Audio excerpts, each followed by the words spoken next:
I remember the exact moment. I realized my family had already decided my future without me in it. There was no argument, no raised voices, no dramatic confrontation, just smiles. My mother's hand rested lightly on the arm of the couch, her fingers relaxed. My father stood behind her, nodding slowly, like this was something they'd discussed so many times it had become routine. And between them stood my sister, calm, confident, already looking past me. "We've taken care of everything," she said gently, like she was explaining a grocery list. "The house will be in my name. You'll need to make other arrangements." That was it. No discussion. No question. No pause to see if I would break. What they didn't ask, what never crossed their minds, was what I had done quietly weeks earlier. Legally, deliberately, permanently. I didn't argue. I didn't cry. I didn't defend myself. I simply nodded and let them believe they had won. My name is Elena, and for most of my life, I learned how to exist without being noticed. In my family, love was never spoken freely. It was rationed, measured, given out based on performance and preference. And I learned early that I wasn't the favorite. My sister never had to ask for attention. It followed her naturally. If she failed, it was explained away. If she succeeded, it was celebrated loudly. When I succeeded, it was expected. When I struggled, it was a lesson. Figure it out yourself. You'll be stronger for it. She needs us more right now. Those sentences shaped my childhood. I became quiet, observant, careful. I learned when to speak, and more importantly, when not to. From the outside, we looked perfect. Family dinners, holiday photos, smiles that convinced neighbors we were close. But inside the house, affection flowed in one direction, and I survived on whatever was left over. The only place that felt different was my grandmother's home. It was an old house near the water, weathered but warm, the kind of place that held memories in the walls. At night, you could hear the ocean if the wind was right. During the day, sunlight filled the kitchen in a way that made even silence feel gentle. My grandmother never rushed me. My grandfather trusted me. At first, it was small things. Errands, phone calls, organizing paperwork. Then bigger things, appointments, finances, decisions. They relied on me quietly, without praise or announcement. I showed up when no one else did. Not for holidays, not for photos, for ordinary days. When they passed away, the house didn't feel like property. It felt like proof that I had mattered to someone. So when my family suddenly became interested in it, I noticed. At first, the question sounded harmless. "So what's your plan for the house?" My mother asked casually one evening, stirring her tea without looking at me. My father mentioned maintenance costs, property taxes, responsibility. My sister started dropping by unexpectedly, always with an excuse, always looking around a little too closely. "Just checking something," she'd say, her eyes tracing the hallway. "Do you still have all the paperwork organized?" she asked once, smiling. The words were gentle. The intention was not. I told myself I was overthinking. That family wouldn't do that. That peace was worth protecting. Then I remembered something. Years earlier, I had watched my parents quietly take money from a relative. They promised to return it. Time passed. The promise faded. When the relative asked for it back, she became the villain. Ungrateful. Greedy. That memory settled heavily in my chest. That night alone, I replayed every conversation. The timing, the tone, the sudden concern. This wasn't curiosity. It was preparation. The next morning, I walked into a small legal office downtown during my lunch break. I didn't dramatize anything. I just explained the facts, the history, the pressure, the house. The lawyer listened carefully. When I finished, he said something that changed everything.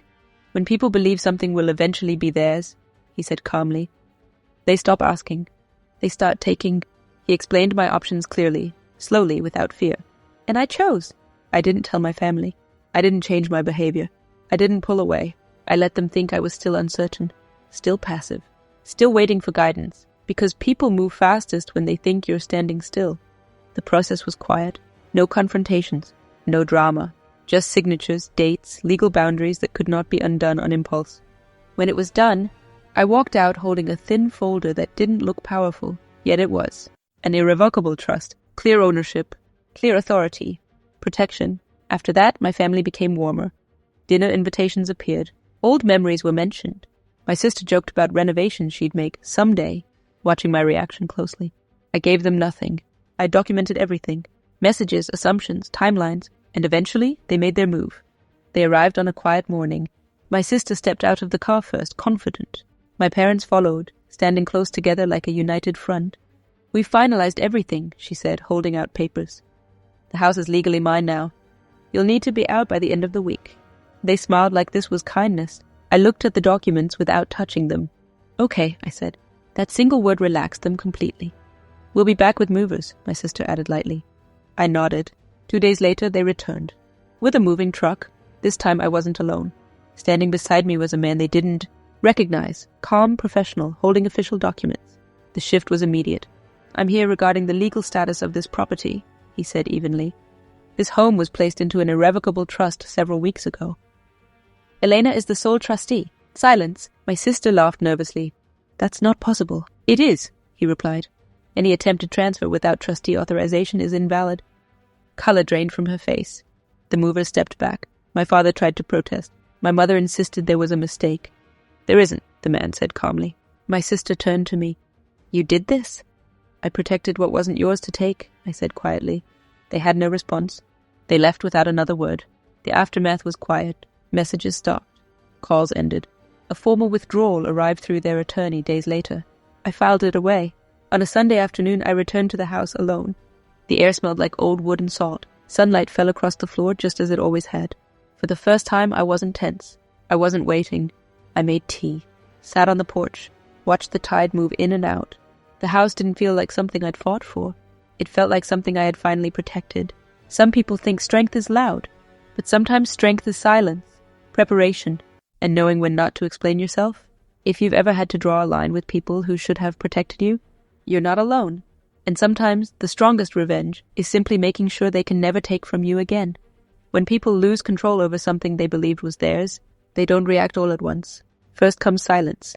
That's the part most people misunderstand. They think silence means acceptance, or shame, or regret. But silence is often just distance, people stepping back to reassess where they miscalculated. For weeks after they left that driveway, my phone stayed quiet. No messages, no missed calls, no checking in. It was as if I had stopped existing again, only this time, I wasn't shrinking to fit their comfort. I was simply out of reach. At first, I thought that would be the end of it.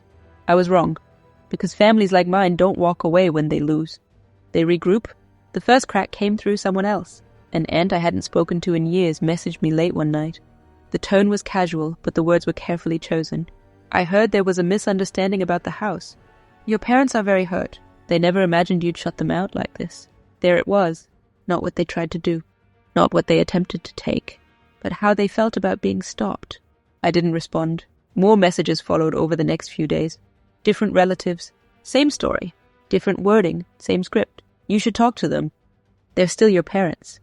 Family shouldn't need lawyers. No one asked what I felt. No one asked why I had acted. They only asked why I hadn't stepped aside. That's when I realized something important. They weren't angry about the house. They were angry about the boundary, because for the first time in my life, I hadn't folded. I hadn't explained. I hadn't apologized for protecting myself, and that unsettled them far more than losing property ever could.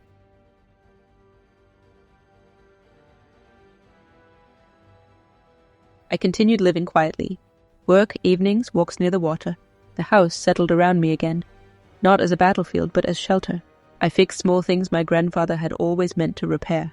Replaced a loose porch board. Cleaned out drawers I hadn't opened in years. Healing doesn't arrive loudly. It shows up in ordinary moments where you realize you're no longer tense. Then one afternoon my mother called.